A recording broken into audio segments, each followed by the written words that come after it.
Welcome again to our Bible study, Jesus, an Urgent Call for Extraordinary Times. This is our second time together, and we are leaping into the fourth chapter of the Gospel of Mark. There is no way to cover all of the Gospel of Mark, even though it really was meant to be a sermon. I believe there's just a lot in there if we're going to spend some time in any piece of the text. So I'm kind of leaping forward to particular places where I think it connects well with us. And that's kind of the direction I'm going with this. Looks like everybody who is here this evening was with us last week. And the good news of that is we don't have to do a whole lot of review.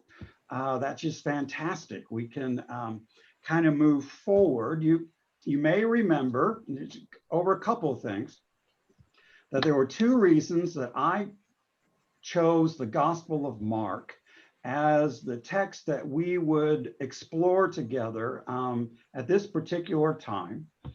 And I had two reasons for that. The first one was that Jesus' message and the way he lives in the Gospel of Mark is full of urgency.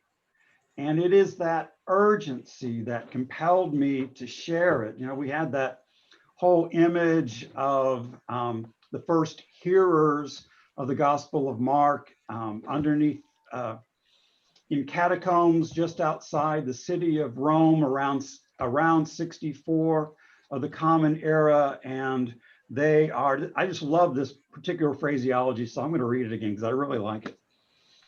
Mark's congregation was huddled in the dark, cold and dank of the catacombs, illuminated only by candles, whose dancing flames cast ever-moving shadows on the walls and ceiling, fearing for their faith, fearing for their safety, fearing for their lives. And that's kind of the setting in which we find the Gospel of Mark. And so this preacher preaches with urgency because the people are in a place where they don't need someone to come and help them in the by and by. They need help now. They need inspiration now. They need strength now. They need guidance now. And so this Mark just offers all this urgency. And I think that's kind of where we are in our world right now. I know people have been looking at the election results and so on. It's kind of got us caught up in our anxiety and our insides, but whichever way this election finally ends up going, you know, we probably won't know for weeks,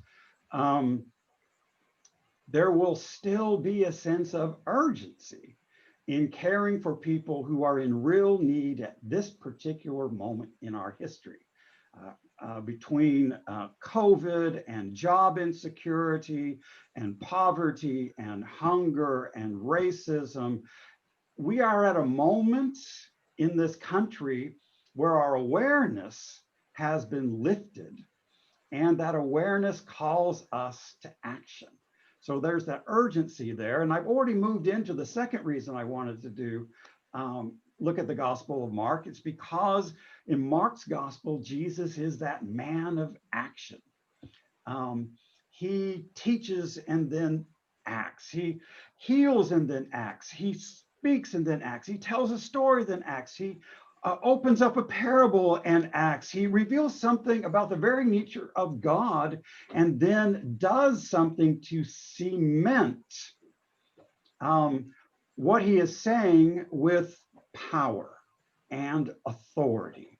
And so we have this urgency, we have this action, and that's what the world needs right now. It's not enough to read or study or teach or preach about Jesus.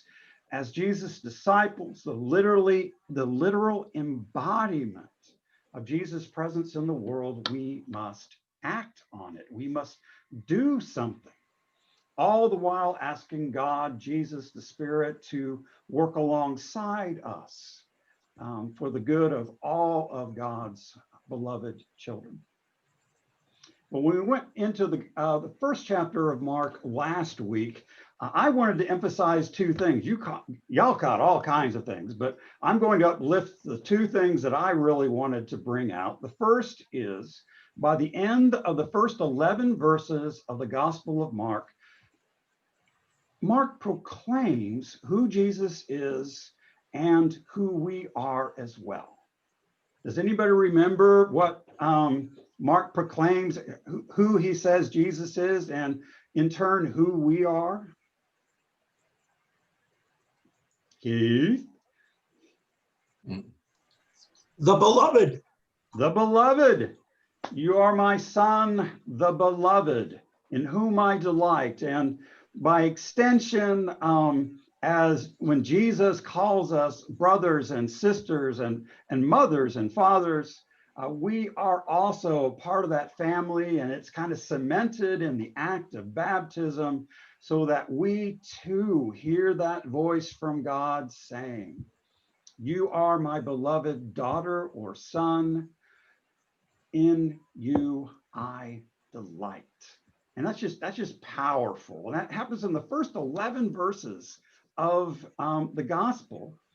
And by the very end of that first chapter, Mark proclaims what I believe is the motivation behind everything Jesus says and does and is, and in my heart ever will be.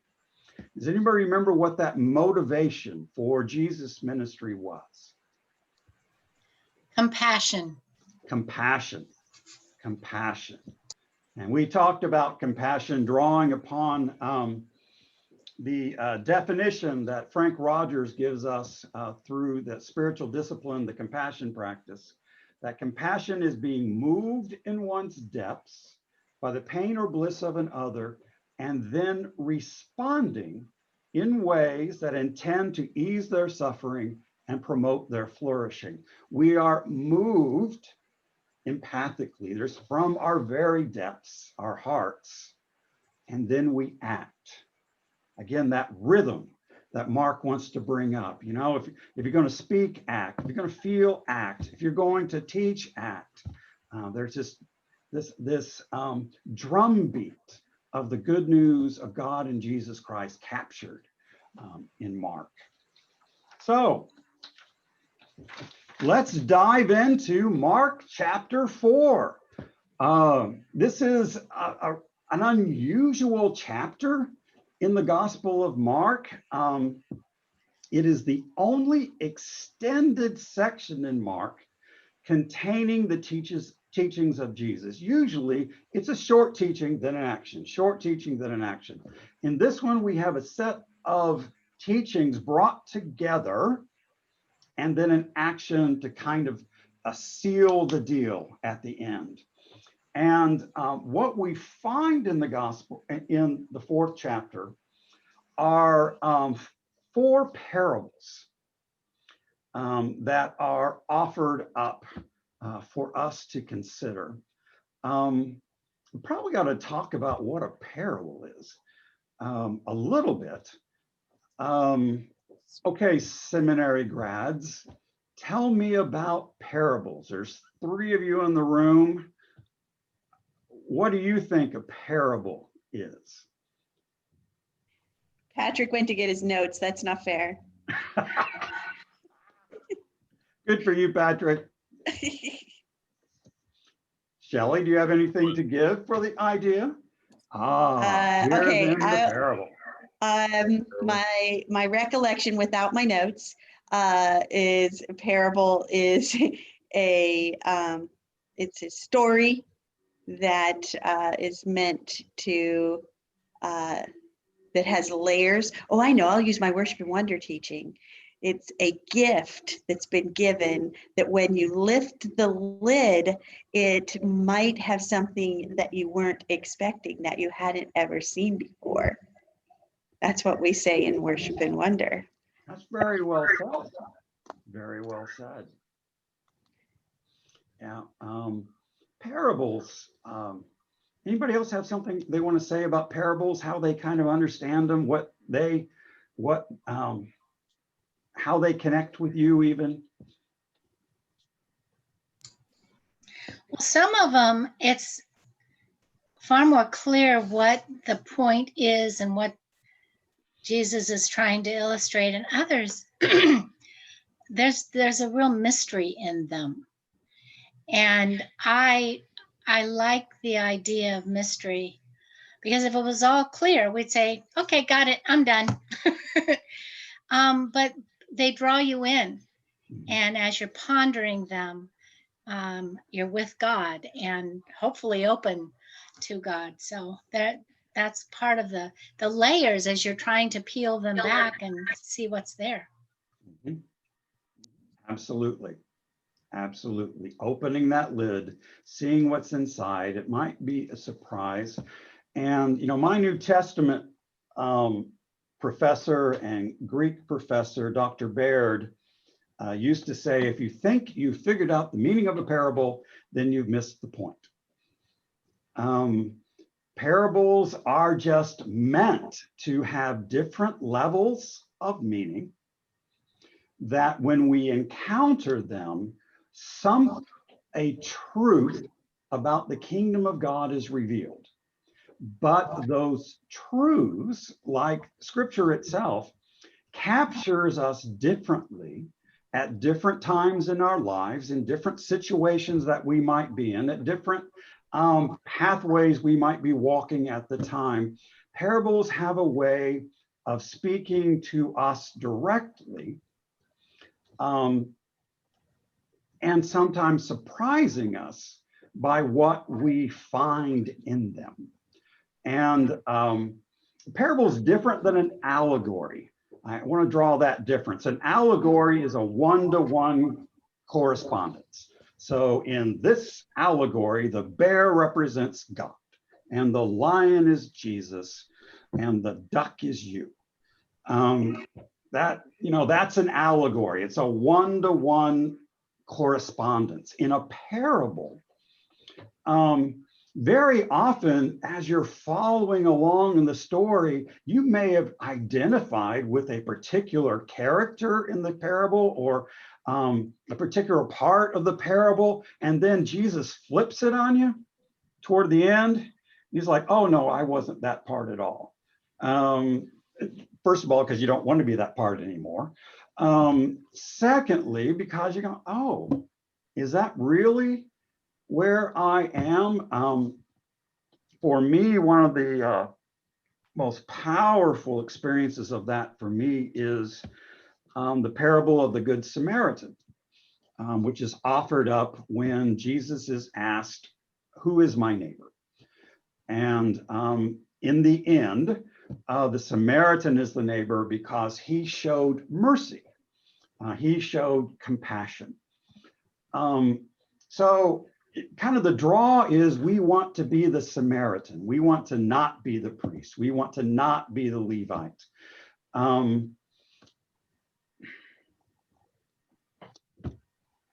But the parable took life for me in a moment 12, 13 years ago, when I discovered I was the guy in the ditch. And that's when the parable actually began to really mean something for me. Because that perspective and recognizing that actually I need to lie here for a while.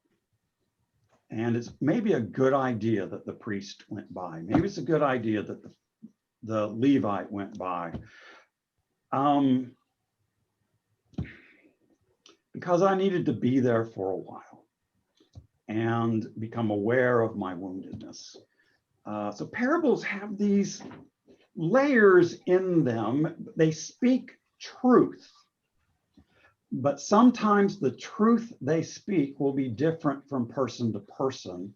What connects them in those different interpretations is the person of Jesus and the compassion by which he talks about the kingdom of God. And a parable is supposed to be a revelation of the kingdom of God. So parables, good fun. We're going to dig into some here. And the first one we're going to look at is right at the very beginning, verses 1 through 9.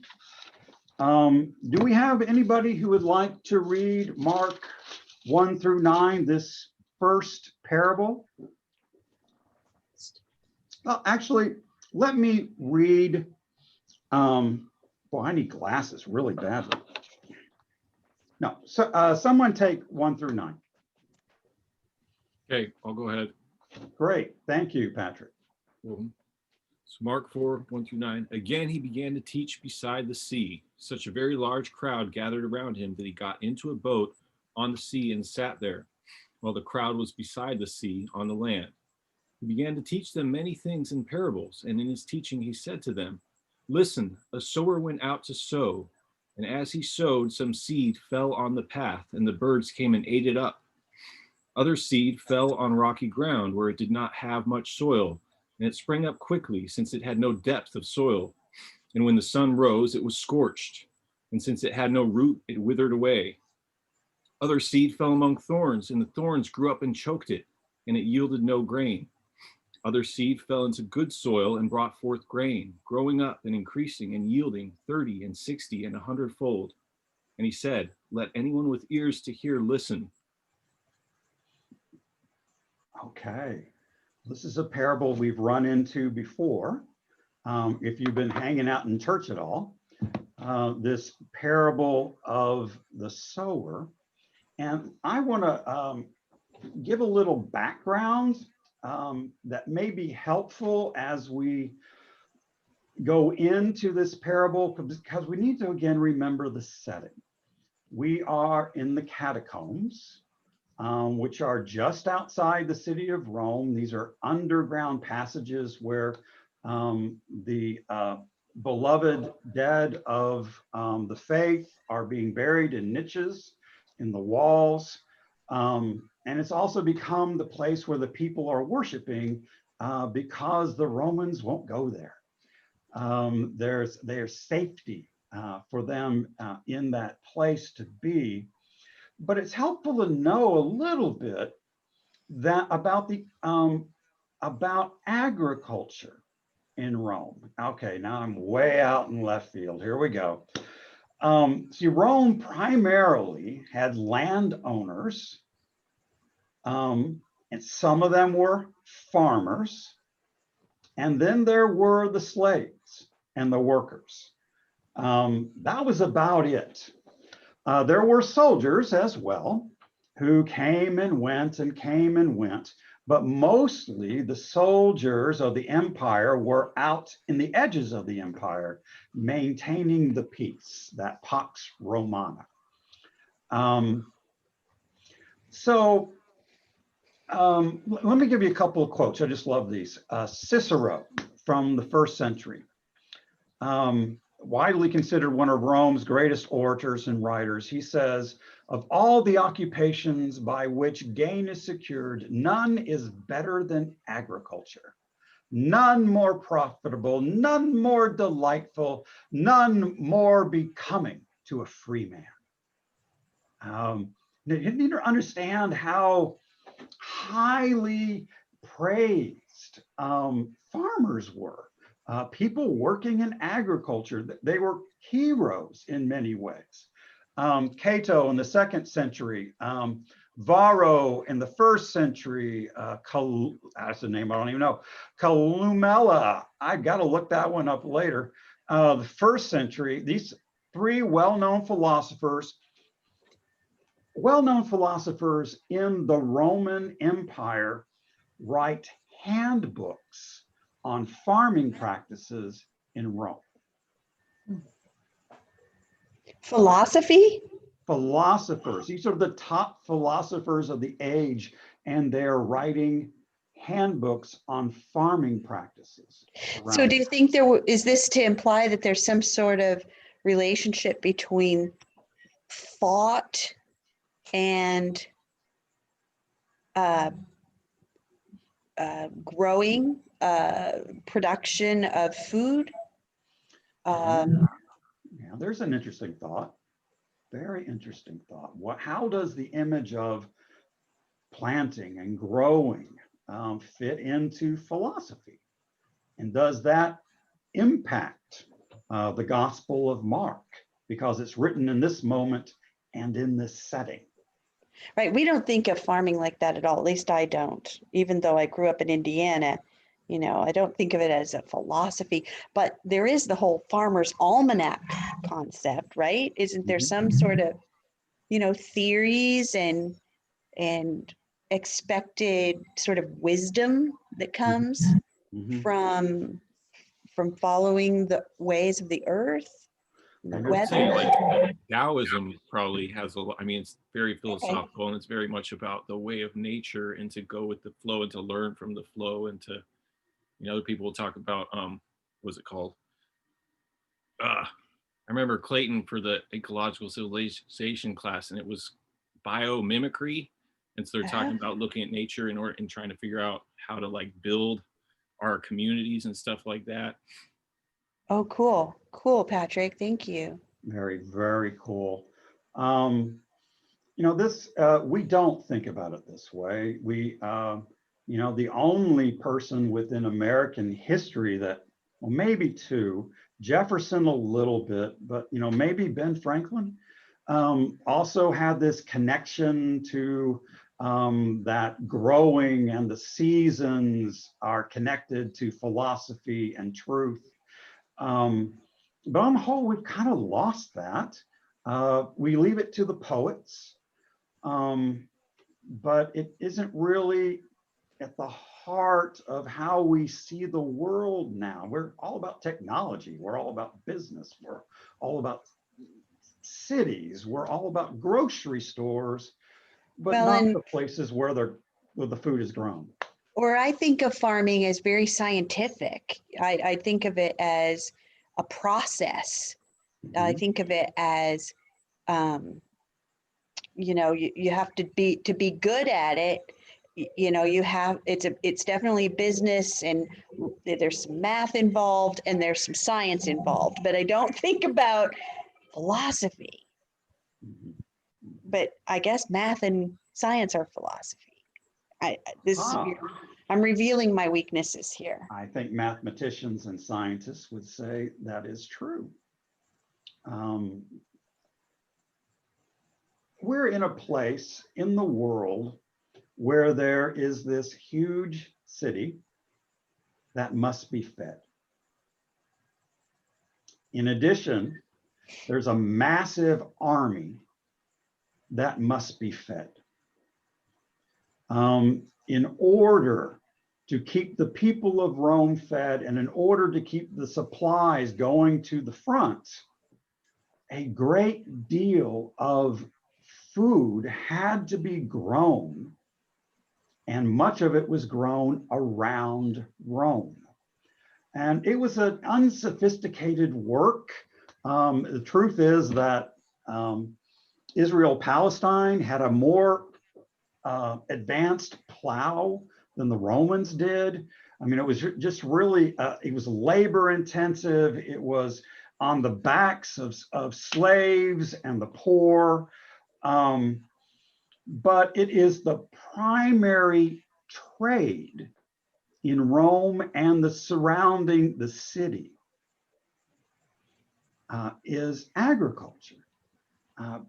And the first catacombs are built just outside of the city where the farms begin.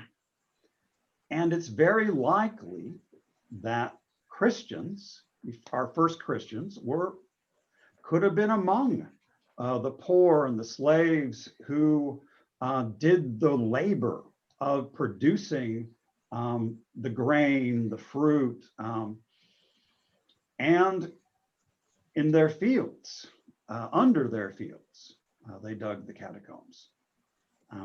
It's really kind of just interesting to capture that when Jesus begins using images of seeds and growth in the setting of Rome, as Mark is telling this, there's a celebration of agriculture.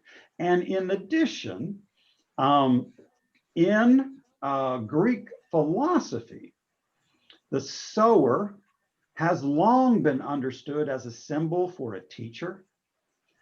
Plato in the Laws lays this out.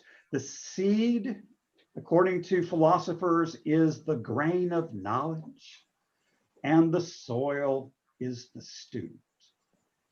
So you can see how, Shelley, how the agriculture and philosophy are kind of wrapped up with one another. Sower, seed, student, teacher, knowledge. It's just wrapped up together. Well,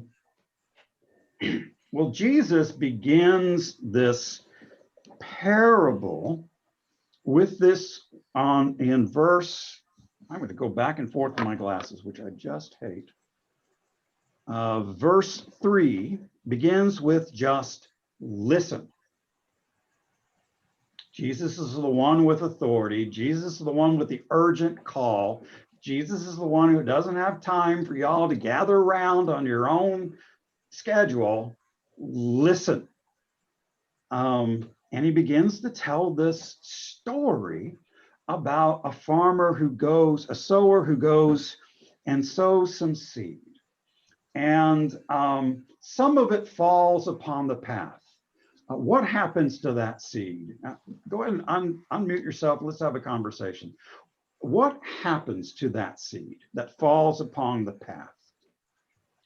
The birds came and ate it up. The birds come and eat it up. It's on hard ground. It can't go into the earth. It can't germinate. So the birds just come and pick it up. I wasn't planning to tell this story, but I was way back when we first came to San Diego from Indiana back in '97. I was at, I think, Home Depot on the way out, and I had a plant, and the person in front of me was complaining that they had planted grass seed in their yard and it had not come up.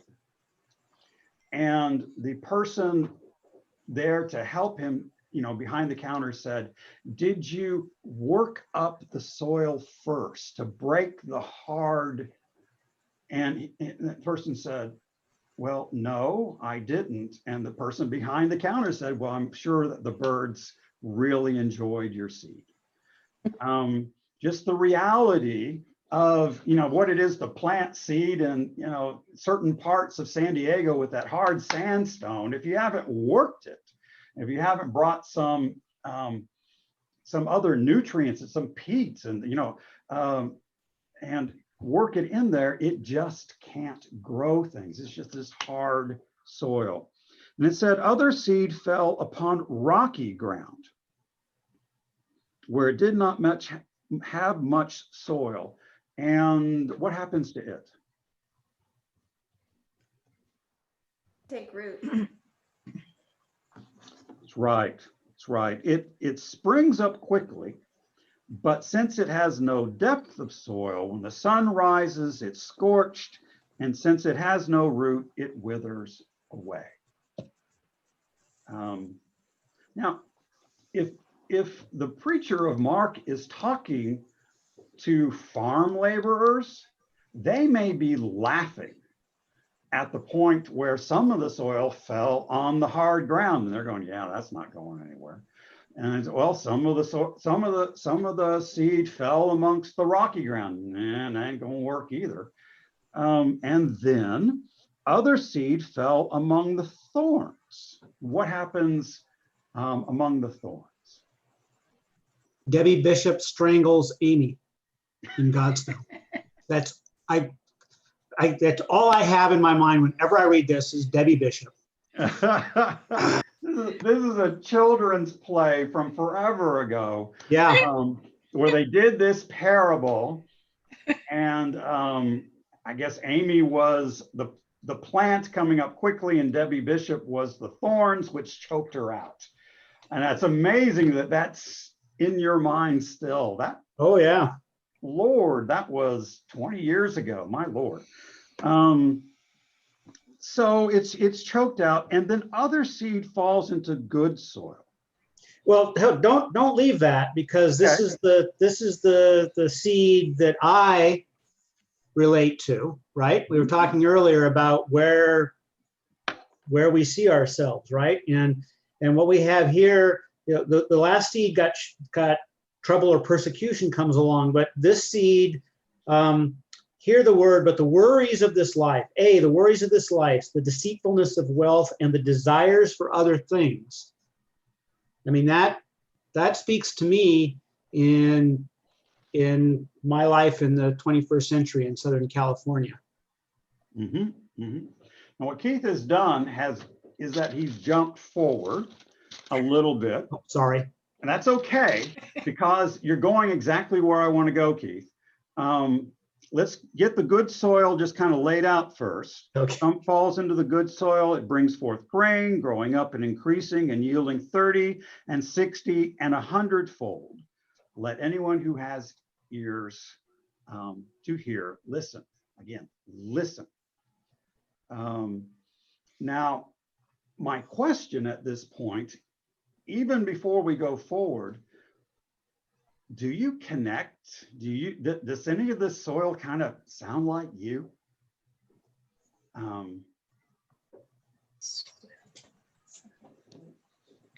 Where you are in your life right now, either whether your life of faith or just your life in general, your work. I was just going to say, it depends on where I am in a moment.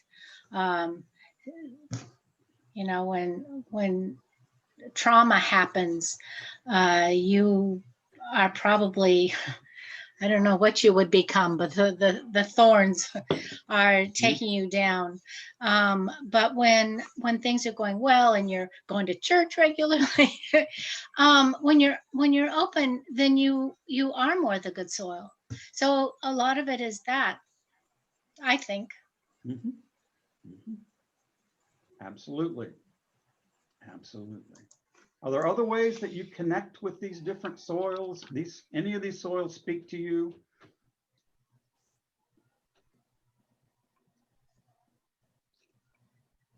I know Keith is feeling. Right, I've already thrown out. Yeah. He's got the thorns going. Me and Debbie. I mean, I'd say they all do in different ways and different times of my Yeah, life and right. hindsight. Absolutely. Absolutely. You know what I'm thinking about, and it's from a different angle, is I think about this as a teacher would. If the seed falls on the on the path and the birds came and ate it up, if I would just see that in front of me, I would know that what I tried to say didn't go over, or what I was trying to teach didn't go over. So I would modify it. And you were talking about making the soil, I don't know, breaking up the soil, and then making sure that it's stuck, in long-term memory. How would you make your lesson? I don't know, that's weird, but that's where that's where my mind went. Is So you're relating to the teacher role more than Yeah. the student or the soil Yeah. role. Yeah, because it's excellent. I mean, that's what I did with my whole life.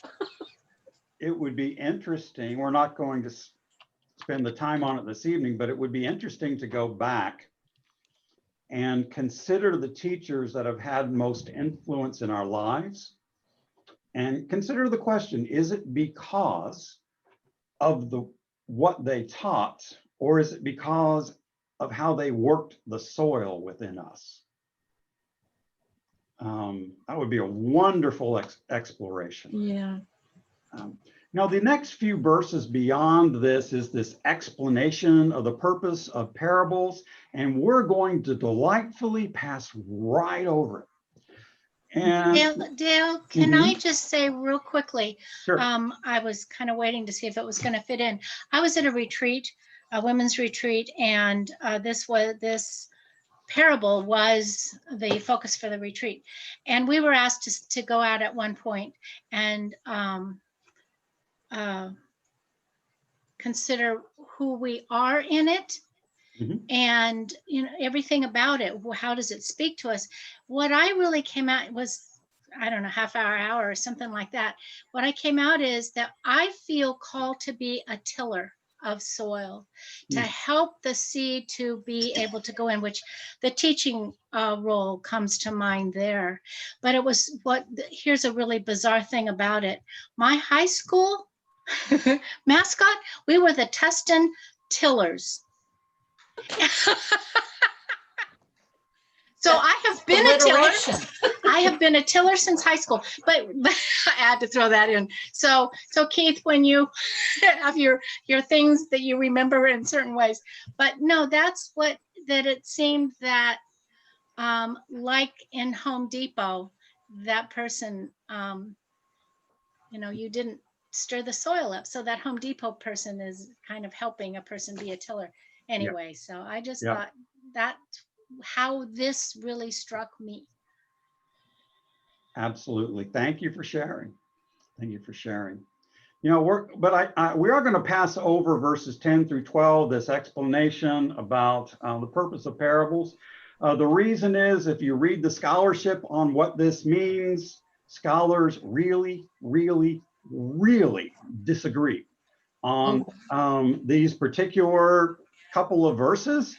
And as I read it, I'm like, so what? The arguments just don't seem to have any impact on who I am. So you're stuck with me. We're going over them. But then we come to this section beginning where Keith went at verse 13, where Jesus explains a parable.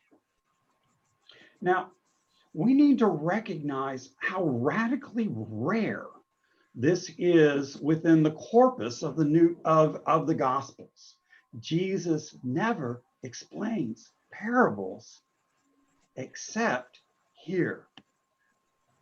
This is it. I haven't done an exhaustive search, but my sense of it is this is it. The only place he really explains a parable. And if you look at, kind of why people think this happened, again, scholars disagree. But I kind of wonder, given how I understand Mark, maybe, just maybe, Jesus is directly telling the disciples what the parable means because of that sense of urgency. I need you to listen. I need you to understand. We're not going to sit around and waste time philosophizing on what this might mean. It means this, this, and this. Let's get on with it. Even just his teaching of it is just kind of direct. This is it. Here we go.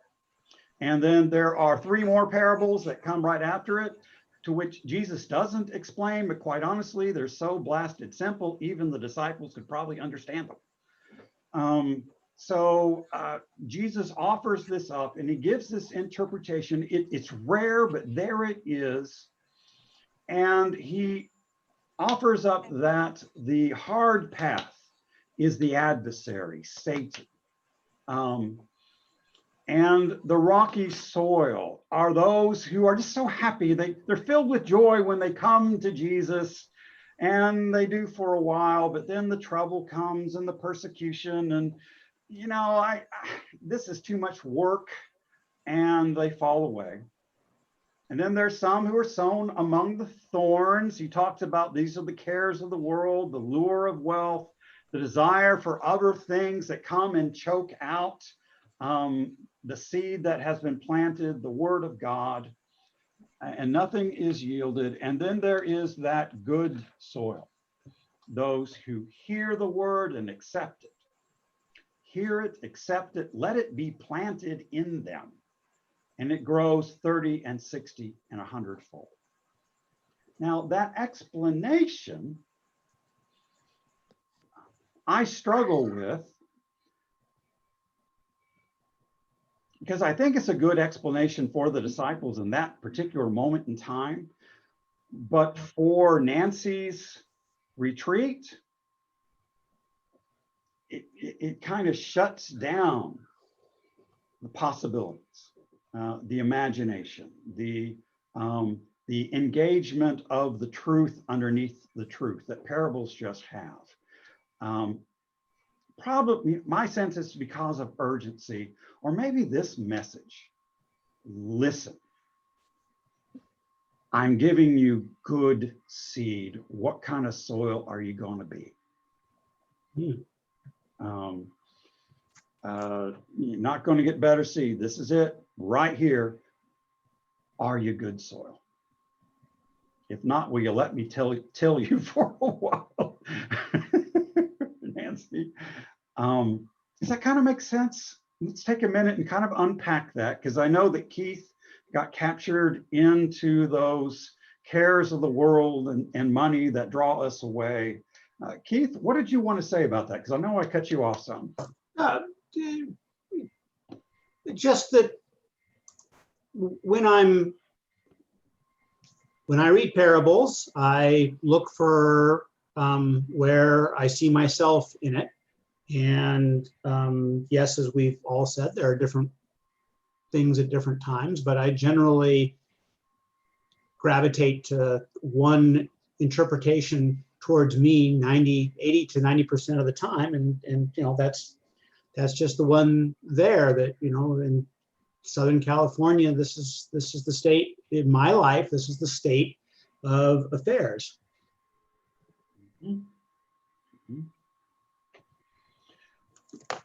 An exercise that you might consider, I've already given you one. Think back to that teacher and ask the question, is it the seed being planted or was it the soil being tilled? Another exercise to consider, and it is so transparent and vulnerable that I don't think we're ready for that in this space. And the exercise is, who do you want to be in this story? What soil do you want to be? And why? You know, just fill that out. What your hopes and dreams and what impact that you would see that having in your life. I don't know if I'm just being too literal, too inflexible, unimaginative, but I'm like, can soil change itself? Can soil choose to be good soil versus thorny, rocky, barren soil? We can, if we're the soil, you know. I don't know. I'm being too literal, I think. Like, soil is dirt. It can't do anything. Only the farmer can change the soil by doing the tilling, or, you know, hiring somebody to till like Nancy, or, you know, I'm like. And in this setting, you know, the need to be tilled, the need to be rocks removed, the need for the thorns to be pulled out, you know, has to do with spiritual disciplines and prayer and meditation and scripture reading, and then being out there in the world, engaging those who are in need. All of that kind of tills up that soil. But the exercise that I want you to consider is, who do you want to be? What soil do you want to be? And what impact, if you were that more fully, you know, how would that impact how you live your life, and particularly your life of faith? And the second question is, what soil are you afraid you might be? What soil do you fear that really might be a description of who I am? You're within the compassion practice, within Beloved, you're going to discover that we just firmly believe that all interior movements, including fear, have something to teach us. And if a particular one of these soils comes across and you're like, ooh, you want to back away a little bit, it may be kind of unearthing a sense of a fear of inadequacy, a fear of I'm not really up to the task. And I think we need to grasp that and own it so that we can ask other people of faith and ask God to help us with it. Now, we have just very few minutes left, and I want to lay out something for you, and we'll see where it goes. If it doesn't go anywhere, we'll go back to the soil. There are 3 other parables in this chapter. We have 4 parables total, and at the end, Jesus calms the sea. We actually talked about that on Sunday morning, Jesus calming the sea. That's the cementing the teaching with an act of power within the Gospel of Mark.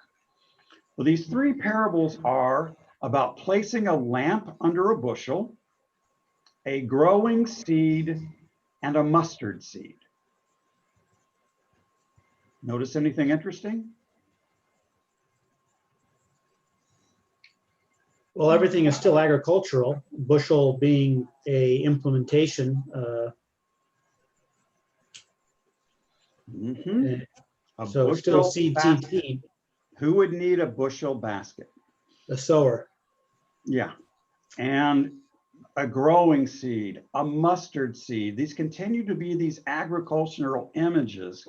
And what has crossed my mind, what if we considered being a follower or disciple of Jesus, being a congregation, starting a congregation, what if we considered that as an organic process, like planting and growing and harvesting?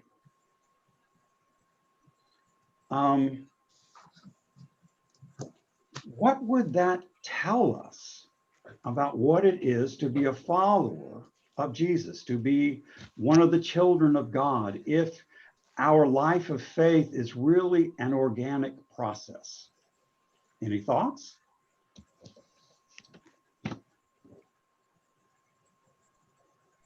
Well, we're very familiar with and comfortable with the thought of growing ourselves as humans, as Christians, and so that's organic. We are changing and growing, blossoming. You know what image just came to me though with thinking that is that, churches talk so much about the growing aspect, growing their church plant, even, like growing numbers. But the image that just came to me is that plants die, like they freeze or whatever, and then like that material can be, like, if you're going organic, can be composted back down into the soil, and like new things can grow from that. But that's like never talked about, that like there's like death and decay that enriches the soil to continue the process. Absolutely. Wonderful, wonderful, wonderful.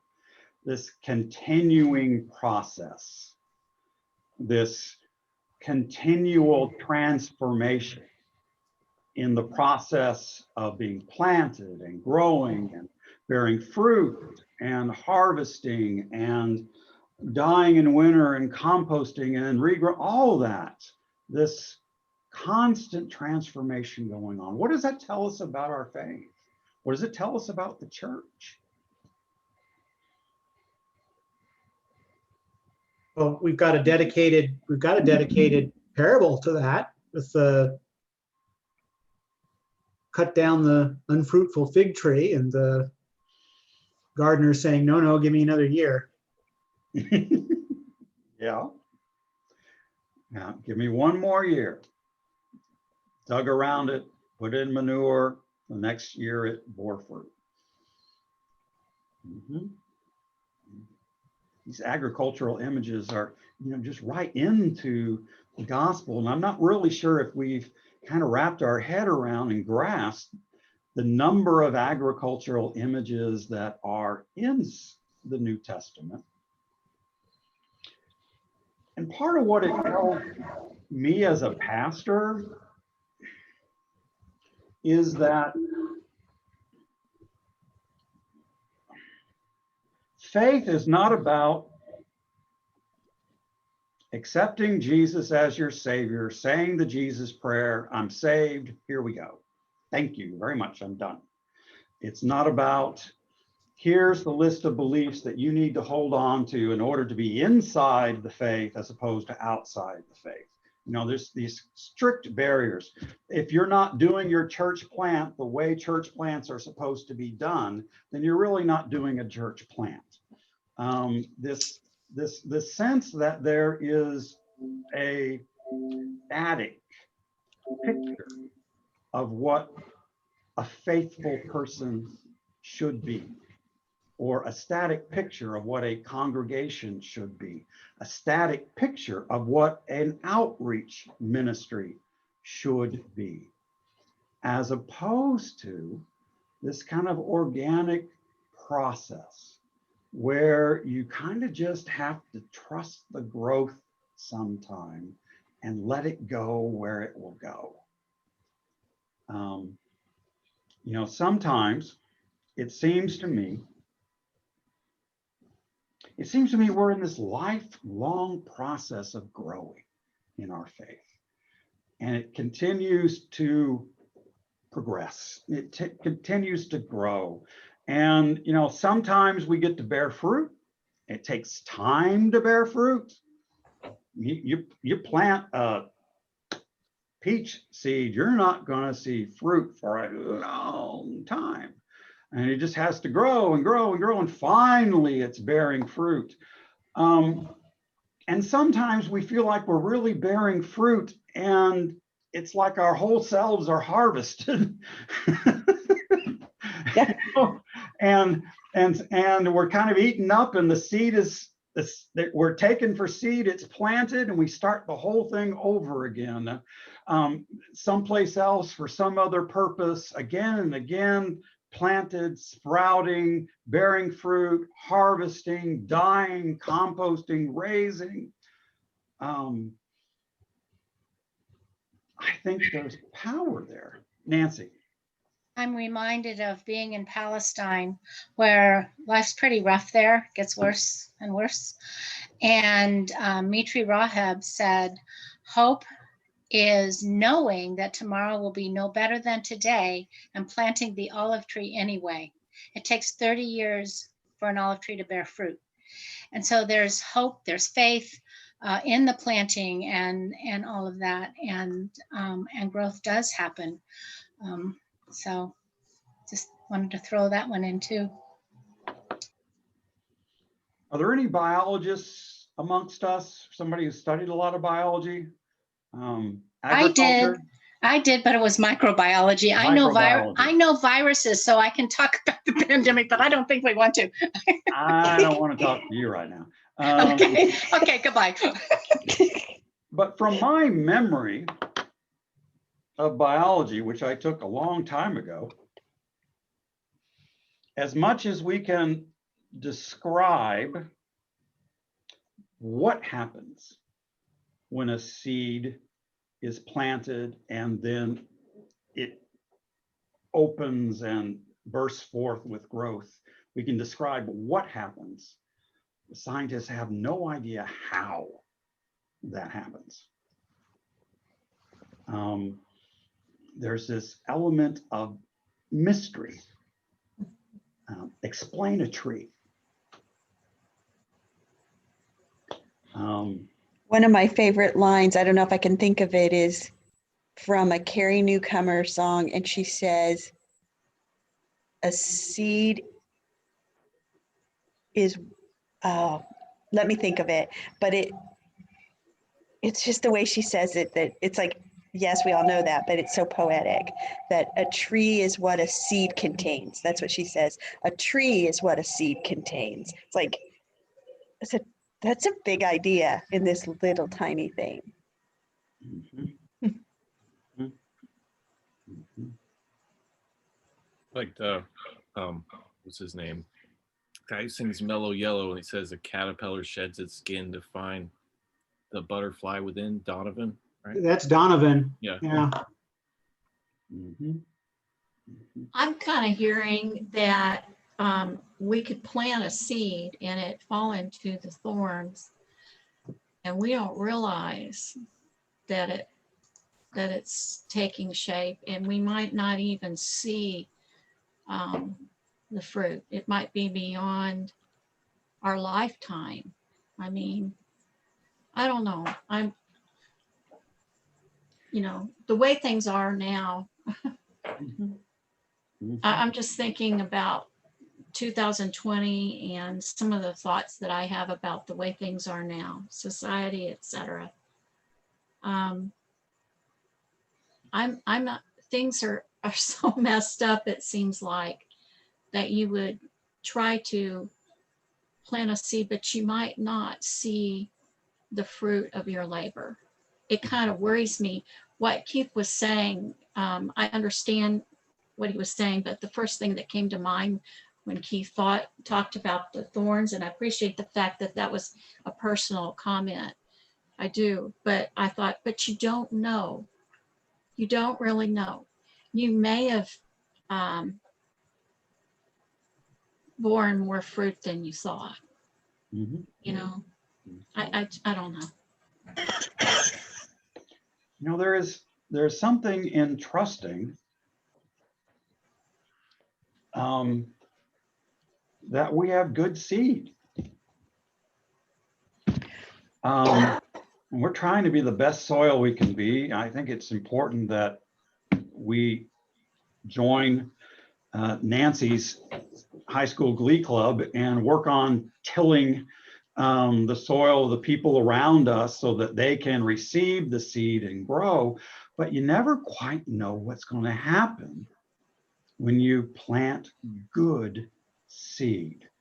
And the word of God is the seed in this story.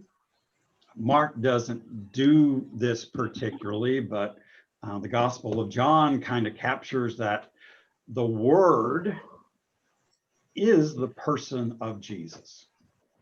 And it's the planting of our understanding of his life and ministry and the compassion he taught, and trusting that it might grow.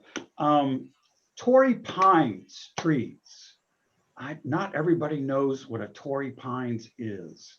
Who knows what a Torrey pine is, that particular tree? Okay, many of us do. It's a tree that grows only in a couple of places in the world, one of which is San Diego, California. Torrey Pines Golf Course, where they have that wonderful golf tournament every year, is surrounded by Torrey Pines. I used to serve a church called Torrey Pines Christian Church. Right outside my window was a huge Torrey Pines tree. I teach at Torrey Pines Elementary. Shelley teaches at Torrey Pines Elementary. This is like a Phil worked for Torrey Pines Bank. uh, My husband worked for Torrey Pines Bank. Yeah, it's San Diego. a signature component of being in San Diego is the Torrey pine. I can't remember exactly where the other place it grows. Is it Japan? Yeah, no. It's Channel Islands. It's one of the Channel Islands off of Ventura and Santa Barbara. yeah. Well, I think it also does grow abroad though, because I feel like we looked it up when we moved here to see what exactly was a Torrey pine. Yeah, I'm pretty sure it does grow abroad as well. And I remember that when I was doing the looking up of them, there were this discussion of theories of how did the Torrey pine get to San Diego, California. One theory was wind. the more prominent theory was migrating birds. Yeah.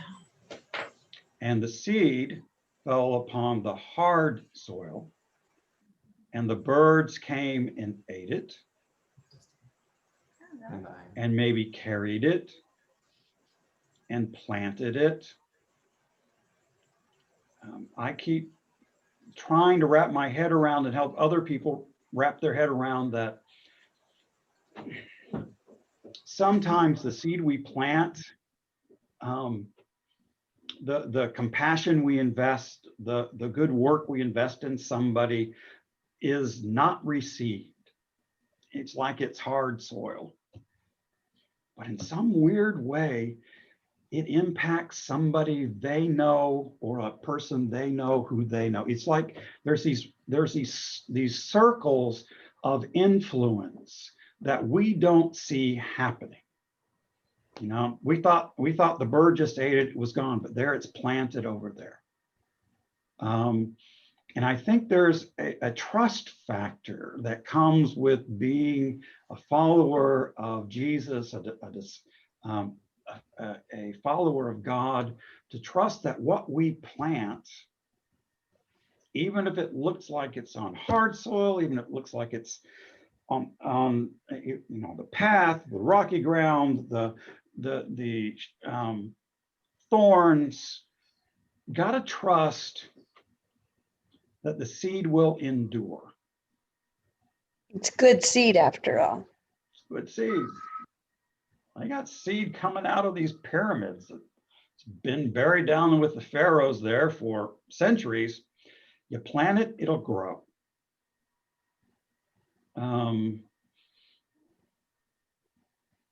I just think there's something to that I want to share with you, and to help you get a sense that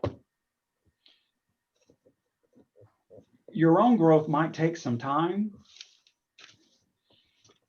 and bearing fruit takes sometimes a really long time, and being harvested is not pleasant sometimes, but it's part of this process that we're a part of. It's not a static, faith is not a static thing you can describe. It's a mystery that you engage in, and what's the word? You celebrate, you celebrate when it grows within you, and you may not have even noticed it, or it grows around you, and you don't even realize that you shared some of your fruit. I mean, I just utterly believe in intentionality, that we're meant, you know, Mark, teach, act, teach, act, teach, act. There's got to be this intentionality about embodying the presence of Christ in the world. But sometimes we embody it as best we can, and we think we failed horribly. And, you know,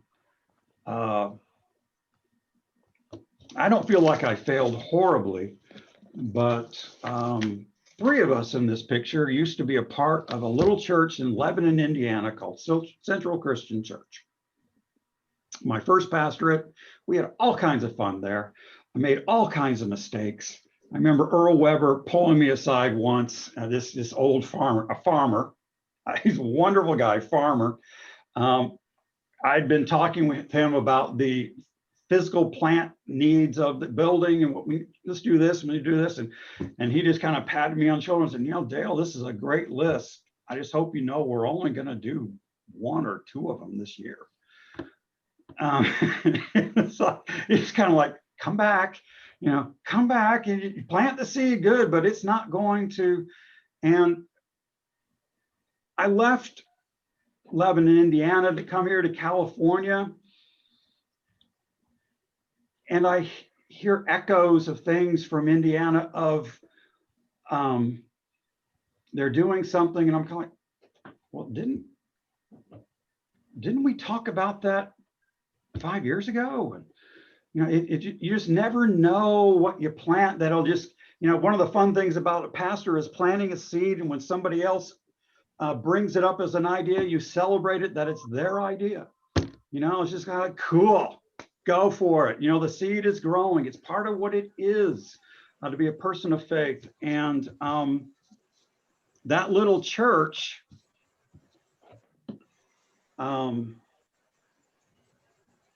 sprouted 4 pastors since I've left. People who came up in that church and became pastors out working in the world. I'm just kind of like, wow. You never know. You just never know. So we need to be done. Hope the exercises are kind of fun. Consider that. And think about what seed you might have to plant. And risk planting it. Knowing that you're not quite sure what kind of soil it's going to get into. But it's good seed. And I'll share with you a secret as we close. You are all good soil. You are. Shh, don't tell.